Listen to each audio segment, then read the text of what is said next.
3 kids who aren't in these hallways Monday, taken away early last Thursday morning after federal agents went to North Harbor Dairy in the town of Hounsfield. Gaffney calls it distressing. This is not about politics to us. This is about kids. This March, ICE agents, that stands for Immigration and Customs Enforcement, were looking for a man from South Africa who is facing federal charges. After they arrested him, they continued to knock on doors in the area without a warrant and ended up detaining 7 other immigrants, including a mom and her 3 kids. The family was trying to navigate the immigration system in the right way, attending their immigration hearings, but that didn't matter.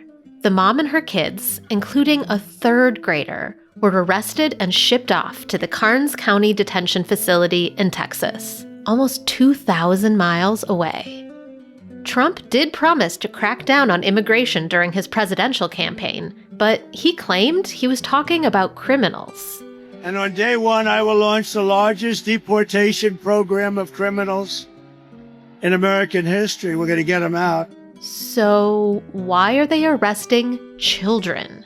And why do half of the adults held in ICE detention centers have no criminal record? The Immigration and Customs Enforcement Agency was started in 2003 by President George W. Bush. This isn't an agency with a long and storied history in this country. It's barely over 20 years old. It's currently run by a man named Todd Lyons, but he's just an acting director appointed by the Trump administration. ICE hasn't had a director who's been confirmed by the Senate since Obama left office in 2017. It employs more than 20,000 people, and in 2024, its budget was $8 billion. ICE is currently holding 47,000 people in detention centers. 48% of them have no criminal record at all, and many more have only minor violations, like traffic tickets.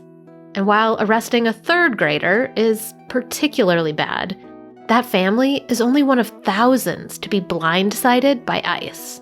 In Kansas, a mom named Rosemary was attending a routine appointment with her local immigration office when she was detained.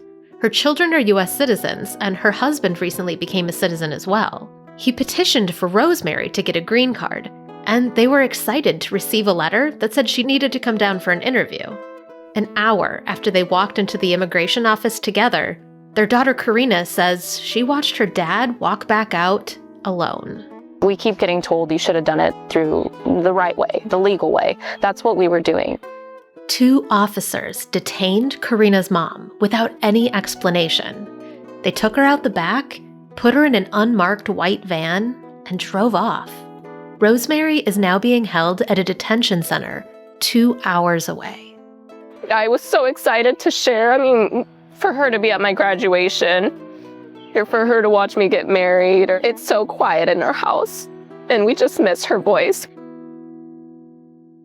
Or Kilmar Abrego Garcia, whose story you may have already heard on the news. He grew up in El Salvador and then immigrated to the United States at the age of 16 to escape gang threats. He lived in Maryland with his wife and kids, who are all American citizens, and he was legally in this country, completing all of his annual check-ins with ICE. On March 12th, he picked up his son from his grandma's house after work, and on the way home, his car was stopped by ICE.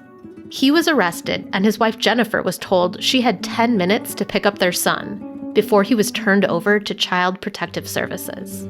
Then, Kilmar wasn't just deported. He was sent to a maximum security prison in El Salvador. He hadn't committed any crimes, either in the United States or El Salvador. He was accused of being a member of the gang MS-13, but the only evidence is the word of an informant who said he was active with the gang in New York, where Kilmar has never lived. How is he supposed to prove his innocence when they didn't give him a trial? Even the Supreme Court ordered him to be released and sent home, but so far the Trump administration has refused. Maryland Senator Chris Van Hollen traveled to El Salvador to visit Kilmar, so we know he's still alive, but it's not clear what's going to happen to him next. Here's what Senator Van Hollen said on a podcast last month.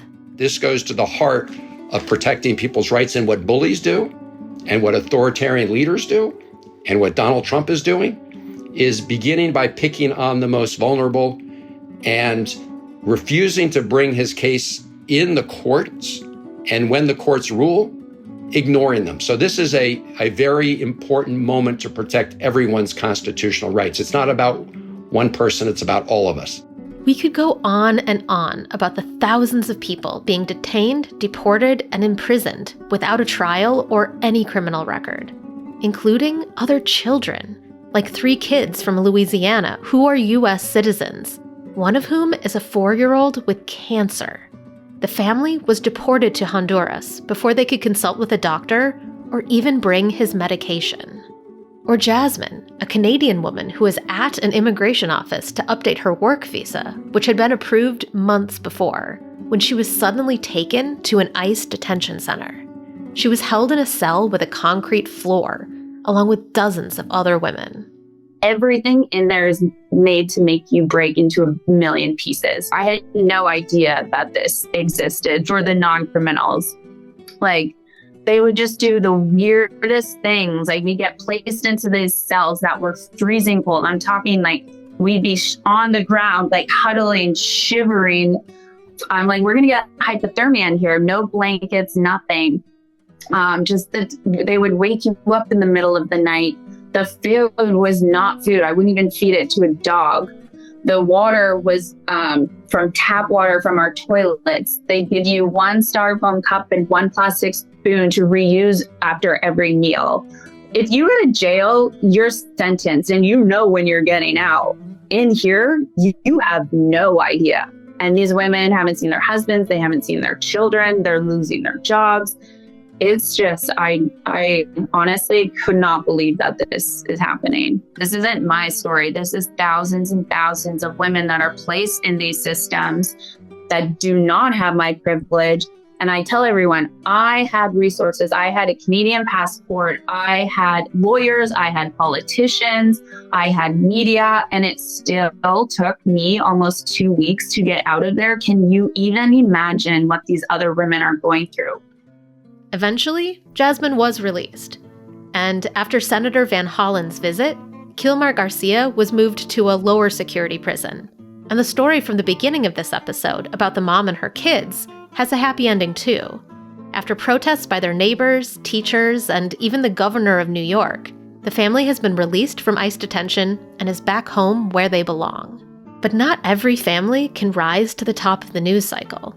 People shouldn't need to depend on protests or their senator for justice to prevail.